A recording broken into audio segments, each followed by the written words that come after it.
all these absolutely documentable facts that we see from the ground. International organizations on the ground. Tell me which ones are on the ground in eastern Aleppo. Yeah, okay, I'll tell you, there are none. There are none. These organizations are relying on the Syrian Observatory for Human Rights, which is based in Coventry, UK, and which is one man. They're relying on compromised groups like the White Helmets, which, let's talk about the White Helmets. The White Helmets were founded in 2013 by a British ex-military officer. They have been funded to the tune of $100 million by the US, UK, and Europe and other states. They purport to be rescuing civilians in eastern Aleppo and Idlib, yet no one in eastern Aleppo has heard of them. The White Helmets purport to be neutral, yet they can be found carrying guns and standing in the dead bodies of Syrian soldiers.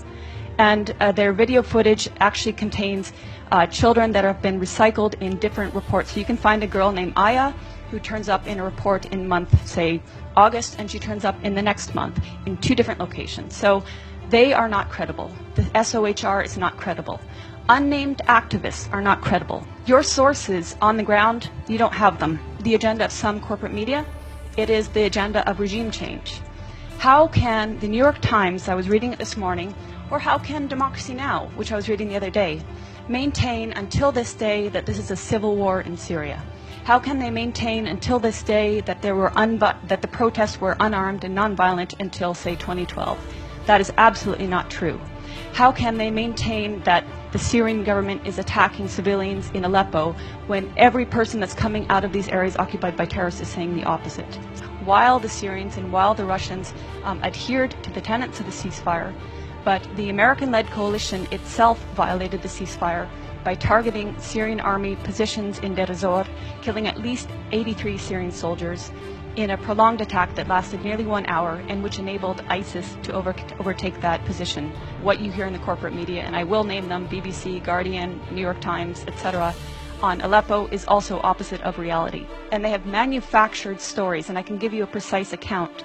In April of this year, there was a hospital called the Al-Quds Hospital, which in a concerted effort, all media said was attacked and targeted and badly damaged by either the Syrians or the Russians. In fact, the Russians had satellite imagery showing that this hospital was in the same shape that it was in October 2015. No difference. Therefore, it was not attacked.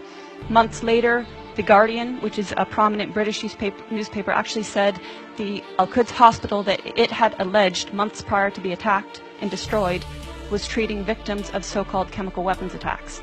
So even the media that is lying is inconsistent in their lies. And hopefully, above all, the US will stop supporting terrorism and stop funding terrorism.